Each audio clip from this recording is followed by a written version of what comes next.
स्वागत है अपने YouTube channel star GS academy में। और देखा जाए तो बिहार पुलिस के जो आपका 14 को और 21 को पेपर उसी को लेकर हम प्रश्न पत्र लेकर आए हैं। और ये पेपर नंबर 2 है, क्योंकि पहला एक पेपर हो चुके हैं। चलिए हम प्रश्न की ओर बढ़ेंगे, क्योंकि ये प्रश्न नंबर आपके लिए 2 है। और इसमें कुल पद देखा जाए तो 8415 सीट है, जो मैंने लाइव 7:15 में भी आता हूँ एवरीडे। और हमारे अकेडमी पर नए हैं तो जरूर सब्सक्राइब करके बेल आइकन दबाइए। चलिए हम प्रश्न की ओर चलते हैं। प्रश्न नंबर पहला है, इंपॉर्टेंट प्रश्न है। कहता है पहला नंबर, फ्रांस के राष्ट्रपति कार्यकाल अवधि क्या है? फ्रांस के कार्यकाल राष्ट्रपति का अवधि 5 वर्ष है, जबकि भारत का भी राष्ट्रपति का कार्यकाल देखा जाए यानी भारत का, तो भारत का भी 5 वर्ष है। उसके बाद ये भारत यदि, उसके बाद प्रधानमंत्री का कार्यकाल देखा जाए भारत में यानी प्रधानमंत्री का, तो भी 5 साल है। नेक्स्ट प्रश्न की चलते हैं। प्रश्न नंबर आपके लिए रहा ये। दूसरा नंबर प्रश्न कहता है, रक्तहीन सर्जरी किस माध्यम से की जाती है? यानी प्रश्न कह रहा है कि रक्तहीन का अर्थ है कि जिसमें रक्त ना निकले, यानी बिना चीर फाड़ के कौन सा सर्जरी किया जा सकता है, और रेजर सर्जरी इसका नाम है, जो ऑप्शन नंबर 1 राइट आंसर होंगे। नेक्स्ट प्रश्न में चलते हैं। प्रश्न नंबर आपके लिए आइए, मैथ के प्रश्न है। कहता है कि यदि त्रिभुज यानी एक त्रिभुज का इन तीनों कोनों का योग देखा जाए यानी 60 डिग्री ये भी होता है, 60 डिग्री ये भी होता है, और 60 डिग्री ये भी होता है। इन तीनों योगों देखा जाए तो कितना होगा? 180 डिग्री। यहाँ प्रश्न दे रहा है कि एक त्रिभुज की कोनों का अनुपात 1:2:3 है, तो सबसे बड़े कोण का मान ज्ञात कीजिए। चलिए हम बताते हैं इसको। सबसे पहले जो 1 कोण है इसको 1x मान लेंगे, फिर प्लस कर रहा है अनुपात बोल रहा है, सबसे बड़ा कर रहा है 2x + 3x। ये अगर सबको हम जोड़ते हैं तो कितना हो जाएगा? जोड़ने के बाद आपको हो जा रहा है 6x बराबर तीनों कोनों का जो कितना है 180 डिग्री होता है, 180। x का मान निकालिएगा तो कितना डिग्री हो जाएगा? 30 डिग्री। अब प्रश्न कह रहा है सबसे बड़े कोण का मान पूछा जा रहा है। सबसे बड़ा कोण कौन सा है? सबसे बड़ा कोण कौन है? 3 है, तो इसमें 3 से गुना कर देंगे तो 90 डिग्री हो जाएगा, जो option number C right answer होंगे। चलिए नेक्स्ट प्रश्न में चलते हैं। प्रश्न नंबर आपके रहा ये। प्रश्न बहुत इंपॉर्टेंट है। कहता है प्रश्न, एमीटर का स्केल अंकित करता है किसको? एम्पियर को। एम्पियर, एक एम्पियर वाला हम फॉर्मूला बताते हैं, V बराबर क्या होता है? IR, यानी V बराबर IR, यानी V के बराबर IR यानी क्या होगा? ये प्रतिरोध, ये R रेजिस्टेंस यानी प्रतिरोध होता है, जबकि I क्या होता है? करेंट होता है। तो करेंट का मात्रक क्या होता है? एम्पियर होता है। यानी विद्युत धारा का मात्रक क्या होता है? एम्पियर होता है, जो I सूचित किया जाता है। अगर पूछा जाए कि एम्पियर यानी करंट बराबर क्या होगा, तो I बराबर क्या होगा? यानी V/R होगा। नेक्स्ट प्रश्न में चलते हैं। प्रश्न आपके लिए रहा ये, कहते निम्नलिखित में से कौन सा लवक है? यानी क्या है? लौंग है। मैंने सबसे पहले बताया था एसिड के बारे में, आप कुछ समझ लेंगे थोड़ा सा। एसिड जो होता है H+ लेता है, यानी हाइड्रोजन प्लस लेता है, उसको एसिड कहा जाता है। यानी H+ लेता है उसको एसिड कहा जाता है, यानी अम्ल कहा जाता है। हिंदी में उसको क्या कहा जाता है? अम्ल कहा जाता है। जबकि हम बेस की बात कर रहे हैं, बेस जो होता है -OH लेता है, बेस होता है। जबकि मैंने बताया था लौंग यानी साल्ट के बारे में बात कर लेते हैं। साल्ट जो होता है अगर तीनों में ना हो तो साल्ट कहे जाते हैं। देखिए इसमें हम अब पहचानेंगे कैसे कौन सा लौंग है, कौन सा अम्ल है, कौन सा क्षार है। सबसे पहले हम देखते हैं कि इसमें क्या लगा हुआ है? H लगा हुआ है तो एसिड है। वो सबसे बड़ी चीज़ है क्या है? एसिड है। जबकि OH लगा हुआ तो क्या है? बेस है, यानी भस्म है। जबकि K2SO4 कौन सा लवंग है? K2SO4, इसमें SO4 लगा हुआ है, जबकि OH इसमें भी लगा है, तो इसका ऑप्शन राइट सी होंगे। साल्ट कौन सा है? K2SO4 या NaCl। तो NaCl ऑप्शन से नहीं है, तो option number C right answer होंगे। नेक्स्ट प्रश्न में चलते हैं। प्रश्न नंबर आपके लिए रहा ये। कहता है कि चांद से देखने पर आकाश की रंग कैसा दिखाई देता है? अगर आप चांद पर हैं तो आकाश उधर से दिखेंगे तो कैसा दिखाई देगा? वह देगा काला, यानी ब्लैक दिखाई देगा। क्या देगा? ब्लैक दिखाई देगा। नेक्स्ट प्रश्न में चलते हैं। प्रश्न नंबर आपके लिए रहा ये। प्रश्न कहता है कि शिवाजी छत्रपति के रूप में औपचारिक राज्याभिषेक यानी राज अभिषेक कहाँ हुआ था? तो रायगढ़ में हुआ था। कहाँ हुआ था? रायगढ़, जो option number C right answer होंगे। नेक्स्ट प्रश्न है आपके लिए, क्लास में आप लास्ट तक बने रहेंगे क्योंकि मैंने इसमें 100% आपको VVI कराने वाले हैं, उसके साथ में मैथ भी हम कराएंगे जितने भी प्रश्न आते हैं, क्योंकि सेट बहुत इंपॉर्टेंट। अगर हमारे अकेडमी पर नए हैं स्टार GS अकेडमी, तो चैनल सब्सक्राइब से बेल आइकन जरूर दबाइएगा। नेक्स्ट प्रश्न चलते कहता है, भारत की मुख्य निर्वाचन आयोग पद अवधि क्या है? भारत में जो मुख्य निर्वाचन आयोग होता है उसकी पद अवधि क्या होता है, इन्हें कितना वर्ष तक रह सकता है? तो या तो 6 वर्ष हो या 65 वर्ष आयु तक वो रह सकता है। यानी 65 वर्ष आयु ये अगर पूरा हो जाता है तो ये कंडीशन है, या 6 वर्ष पूरा हो जाता है तो ये है। इसका कहने का मतलब ये है कि अगर उस व्यक्ति का कार्यकाल 6 वर्ष पूर गया है तो वह हट सकता है पद अवधि से, या 65 वर्ष पूरने वाला है तब भी हट सकता है। नेक्स्ट प्रश्न पर चलते हैं। प्रश्न नंबर आपके लिए रहा ये, कहता है हाइड्रोजन की रेडियो एक्टिविटी समस्थानिक क्या है? हाइड्रोजन के समस्थानिक जो होते हैं वह 3 समस्थानिक होता है। सबसे बड़ा चीज़ जानना जरूरी है, समस्थानिक किसे कहते हैं, यानी आइसोटोप।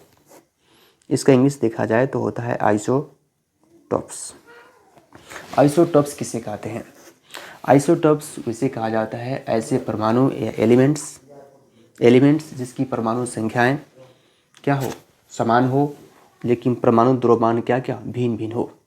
जैसे मान लीजिए हाइड्रोजन है, मैंने जो आइसोटोप्स के बारे में बात किया, आइसोटोप्स, इसमें जैसे मान लीजिए हाइड्रोजन, तो परमाणु संख्या एक या परमाणु संख्या 1 ही रहेगा, ये 2 हो जाएगा, ये परमाणु संख्या 1 रहेगा, ये 3 हो जाएगा।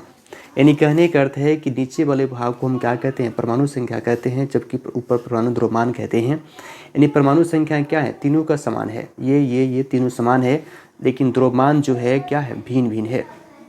इसको क्या कहा जाता है, आइसोटोप्स कहा जाता है।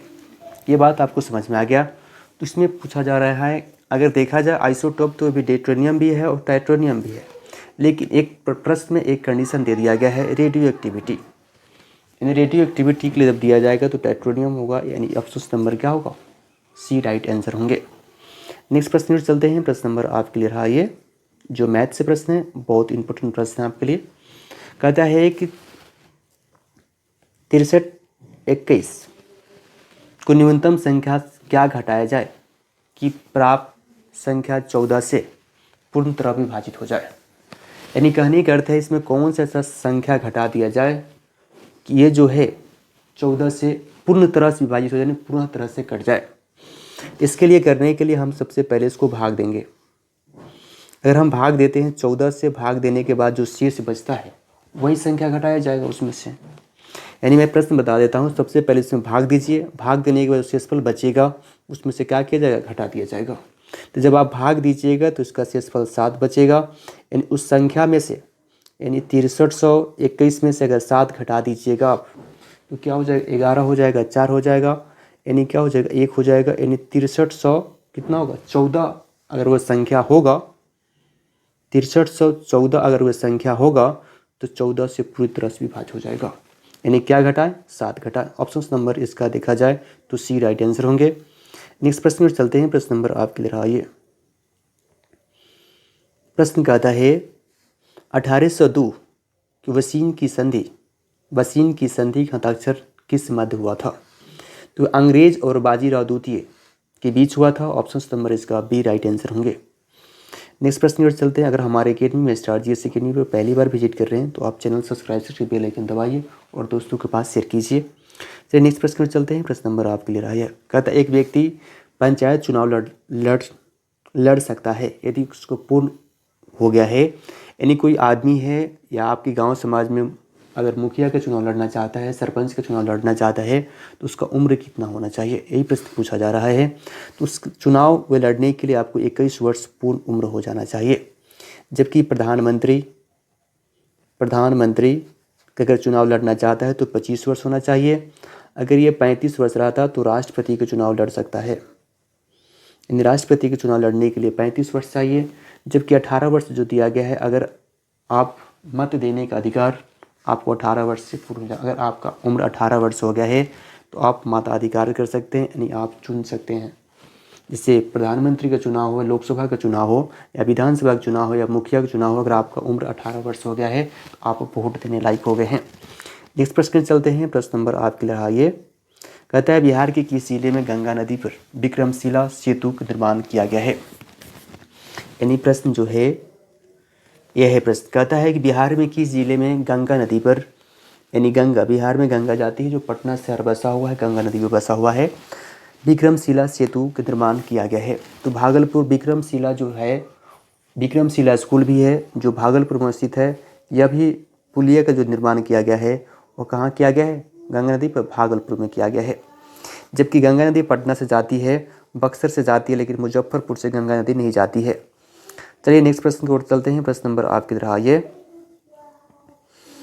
प्रश्न कहता है तंत्रांश यानी वेवलेंथ, वेवलेंथ कहता है कि वेवलेंथ को बढ़ाने से अपर्तनांक का मान क्या होता है। वेवलेंथ बढ़ाएंगे जो अपर्तनांक का मान क्या होगा, घट जाएगा। अगर वेवलेंथ बढ़ाते हैं 1/λ, यानी 1/λ करते हैं तो क्या होगा, वेवलेंथ अपर्तनांक के मान क्या होगा, घट जाएगा। नेक्स्ट प्रश्न में चलते हैं। प्रश्न नंबर आपके लिए रहा ये और बहुत इंपॉर्टेंट प्रश्न है। कहता है कि उदासीन जल का पीएच मान होता है। सबसे पहले मैंने बताया था पीएच स्केल, यानी पीएच स्केल।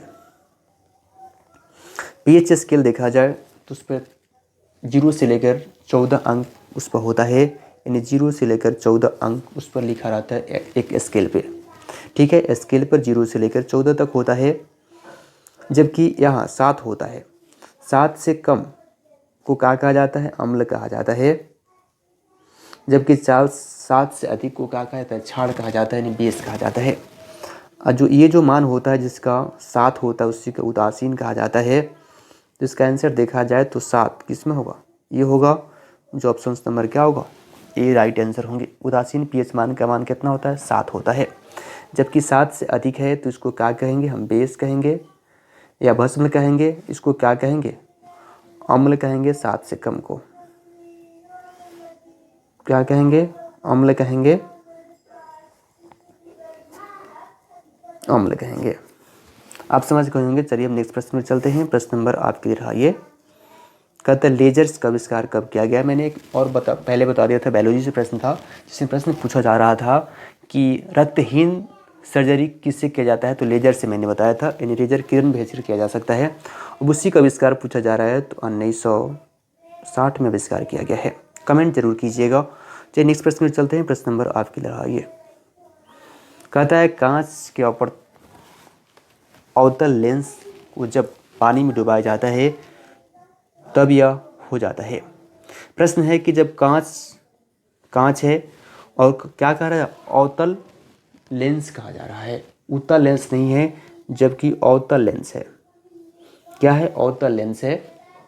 अवतल लेंस एक खासियत होती है, अवतल लेंस जो होता है इसके अंदर वाला जो भाग होता है थोड़ा चिपटा होता है, जबकि बाहर वाला भाग क्या हो, निकला हुआ रहता है, इस तरह होता है। ठीक है, अवतल लेंस का उपयोग देखा जाए तो निकट दृष्टि दोष में किया जाता है। एक बात और समझ जाए, निकट दृष्टि दोष किसे कहा जाता है, यानी मायोपिया। निकट दृष्टि दोष आँखों का ऐसा दोष है जिसमें निकट की वस्तु स्पष्ट रूप से दिखाई देता है, जबकि दूर की वस्तु स्पष्ट रूप से दिखाई नहीं देता है। वही प्रश्न है, प्रश्न आपसे यहाँ से पूछा जा रहा है, जिसका क्या होगा, सी इसका राइट आंसर होंगे, लेकिन मैंने एक्स्ट्रा के लिए आपको मैं नॉलेज दे दिया था। तो नेक्स्ट प्रश्न चलते हैं। प्रश्न नंबर आपके रहा ये, जो मैथ से हैं, और ये प्रश्न बार बार पूछे जाते हैं, आपको मैथ में देखने को मिलता होगा। प्रश्न पूछा जा रहा है कि एक वितरण का माध्य 13 है और मानक विचरण 7 है, तो गुणांक का मान ज्ञात कीजिए। इस फॉर्मूला को बनाने के लिए आपको सबसे पहले विचलन का जो मान है, यानी मध्य का मान जो कहता है वितरण, इसका फॉर्मूला अगर लिखिएगा आप, इसका फॉर्मूला लिख सकते हैं, हम बता रहे हैं आपको, यानी वितरण बाटा विचलन अगुना 100। जब आप कर देंगे तो मान निकल जाएगा, यानी 13/7 गुना 100 जब आप कीजिएगा तो उसका आंसर होगा ये 53.85। जो ऑप्शन नंबर इसका राइट देखा जाए तो राइट आंसर इसका सी होगा। नेक्स्ट प्रश्न में चलते हैं। प्रश्न नंबर आपके रहा ये, प्रश्न कहता है नीला थोथा की रासायनिक सूत्र क्या है। नीला थोथा का रासायनिक सूत्र होता है CuSO4 5H2O, जो option number B right answer है। और नेक्स्ट प्रश्न पर चलते हैं। प्रश्न नंबर आपकी रहा ये, निम्नलिखित में से कौन सा ग्रह मंडल जोबियन प्लैनेट्स के नाम से जाना जाता है। तो यह है 1 नंबर बृहस्पति, शनि, यूरेनस और नेपच्यून्स। एक बात हम बता देना चाहते हैं कि अगर क्रम के अनुसार आप याद करना चाहते हैं कि प्रश्न हमेशा पूछे जाते हैं क्रम के अनुसार, तो ये मान लीजिए सन है, क्या है ये, सूरज है यानी सन है। सन के बाद देखा जाए तो ये ऑर्बिटल बना हुआ है। ऑर्बिटल के बाद सन के बाद एक ग्रह ये है। अब प्रश्न आता है कि सूरज के बगल में ये सूरज है, सूरज के नज़दीक कौन सा ग्रह है। तो सूरज का नज़दीक जो है इसका नाम क्या है, सूरज के नज़दीक प्रश्न पूछे जाते हैं कि सूरज के नज़दीक कौन सा ग्रह है, तो इसका नाम है बुध ग्रह। उसके बाद पूछे जाते हैं, अगर देखा जाए इसका नाम है क्या, शुक्र ग्रह, शुक्र ग्रह। उसके बाद शुक्र ग्रह के बाद में है पृथ्वी, जहाँ हम लोग रहते हैं, इसका नाम क्या है, पृथ्वी यानी अर्थ। उसके बाद देखा जाए तो यहाँ है क्या, मंगल। मंगल के बाद देखा जाए तो यहाँ है बृहस्पति। ब्रह्मांड का सबसे बड़ा ग्रह बृहस्पति है। मंगल ग्रह को लाल ग्रह कहा जाता है। और पृथ्वी और वहाँ बस शुक्र और मंगल के बीच क्या है, क्षुद्र ग्रह है। उसके बाद देखिए तो यहाँ होगा आपका शनि ग्रह। उसके बाद होगा अरुण, वरुण। इसके बाद 2 ऑर्बिट और से हैं, यानी आपको समझ में आ गए होंगे। चलिए नेक्स्ट प्रश्न में चलते हैं। प्रश्न नंबर आपकी रहा ये, कहता है उत्तरदायी दिवस किस तारीख को मनाया जाता है। ये मनाया जाता है 25 सितंबर को, जो ऑप्शन नंबर 1 राइट आंसर होंगे। नेक्स्ट प्रश्न में चलते हैं। प्रश्न नंबर आपकी रहा ये, भारत का प्रथम आधुनिक पुरुष किसे माना जाता है, यानी भारत का आधुनिक पुरुष किसे माना गया है। आप इसका आंसर जो है कमेंट बॉक्स में दीजिएगा। कमेंट बॉक्स में इसका आंसर आप दें, इसका आंसर क्या होगा। हम नेक्स्ट जब हम 3 पार्ट लेकर आएंगे, यानी वायरल प्रश्न 3 जब लेके आएंगे तो इसका हम आंसर आपको बता देंगे। जितने भी छात्र हैं जरूर कमेंट बॉक्स में इसका आंसर देंगे, कौन सा आंसर होगा इसका। और नेक्स्ट प्रश्न में चलते हैं। प्रश्न नंबर आपकी रहा ये, कहते हैं उच्च स्तरीय भाषाओं की मशीन कहलाता है क्या। उच्च स्तरीय भाषा की एक कंप्यूटर से प्रश्न है, कंपाइलर्स कहलाते हैं इंटरनेट, यानी option number C right answer होंगे इसका। नेक्स्ट प्रश्न पर चलते हैं। प्रश्न नंबर आपकी रहा ये, कहता है ताप को बढ़ाने पर श्यानता गुणांक क्या होता है, यानी कॉपरसिटी यानी विस्कोसिटी क्या होता है। प्रश्न है विस्कोसिटी में क्या होता है। देखिए ताप बढ़ाने पर यानी अगर टेम्परेचर हम बढ़ाएंगे, यानी क्या बढ़ाएंगे, अगर टी बढ़ाते हैं तो गैस में ये बढ़ता है, यानी क्या होता है, गैस में इंक्रीज करेगा। जिस तरह इंक्रीज करवाएंगे तो इंक्रीज करेगा गैस में, किसमें, गैस में। लेकिन वही टेम्परेचर अगर हम द्रव में देते हैं तो घटेगा, यानी किसमें, लिक्विड में। लिक्विड में क्या होगा, इन्वर्सली प्रोपोर्शनल होगा, यानी हम बढ़ाएंगे घटाएंगे तो ये बढ़ेगा, बढ़ाएंगे तो घटाएंगे। तो इसका option number C right answer होगा। ताप बढ़ाने पर श्यानता गुणांक द्रव में बढ़ता है, जबकि गैस में बढ़ता है, जबकि द्रव में क्या होता है, घटता है। नेक्स्ट प्रश्न में चलते हैं। प्रश्न नंबर आपकी रहा ये, कहता है मुख्य रूप से मंगल ग्रह का पहला वायुमंडल कौन से गैस के समूह से बनी हुई है। इन सबसे बड़ी चीज़ है मंगल। मंगल ग्रह को हम लाल ग्रह भी कहते हैं। क्या कहते हैं, लाल ग्रह। लाल ग्रह किस कारण होते हैं, क्योंकि इसमें आयरन ऑक्साइड की मात्राएं सबसे अधिक पाया जाता है, यानी आयरन ऑक्साइड यानी FeO2 सबसे अधिक मात्रा में पाया जाता है। इससे हम कहा कि लाल ग्रह कहते हैं। लेकिन इससे प्रश्न जो पूछे जा रहे हैं कि मुख्य रूप से मंगल ग्रह का पहला वायुमंडल निम्नलिखित में से किस ग्रह के समूह के में बना हुआ है, तो वे CO2 कार्बन डाइऑक्साइड और नाइट्रोजन और आर्गन, यानी CO2 कार्बन डाइऑक्साइड NO2 और आर्गन AR। ये आप समझ में आ गए। अब नेक्स्ट प्रश्न में चलते हैं। प्रश्न नंबर आपके लिए रहा ये, जल के अणुओं में H और O परमाणुओं के मध्य में उपस्थित बंधन क्या होता है। जल यानी वाटर के बारे में हम कुछ जान लेते हैं। वाटर का रासायनिक फार्मूला देखा जाए तो H2O होता है, हाइड्रोजन डाइऑक्साइड। इसका अब डाई कैसे आता है, हम ये एक चीज़ बता देना चाहते हैं, बहुत बच्चे नहीं पता होता है, तो बच्चे भी नए नए हैं।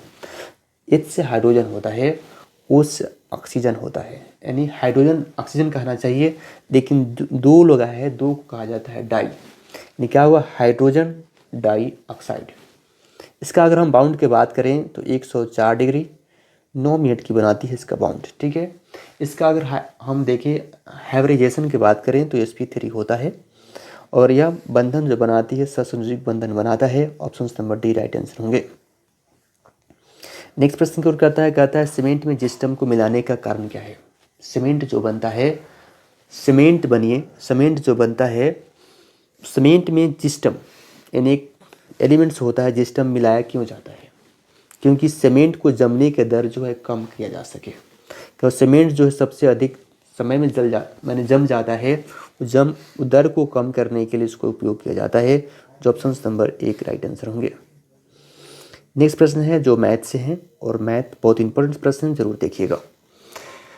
बताया जा रहा है कि दो संख्याओं का अनुपात 3:5 है। यदि प्रत्येक संख्या में 10 जो वृद्धि करती जाए तो उसका अनुपात क्या होगा, और छोटी संख्या क्या होगा। इन सबसे पहले रेशियो जो दिया गया है 3/5 रेशियो दिया गया है। कहता है कि इसमें अगर एक मान लीजिए, इसमें कहता है कि 10 जोड़ दिया जाए, कितना जोड़ दिया जाए, सब में 10 हम जोड़ देते हैं, ठीक है। 10 जोड़ दिया जाता है तो ये मान जो होता है कितना होता है, 5/7 के बराबर होता है। क्रॉस मल्टीप्लिकेशन गुना कर लीजिए, इधर से इधर गुना कीजिए। जब आप गुना करेंगे तो क्या हो जाएगा, 21x अब प्लस कितना होगा 70, जबकि बराबर में यहाँ देख लीजिए।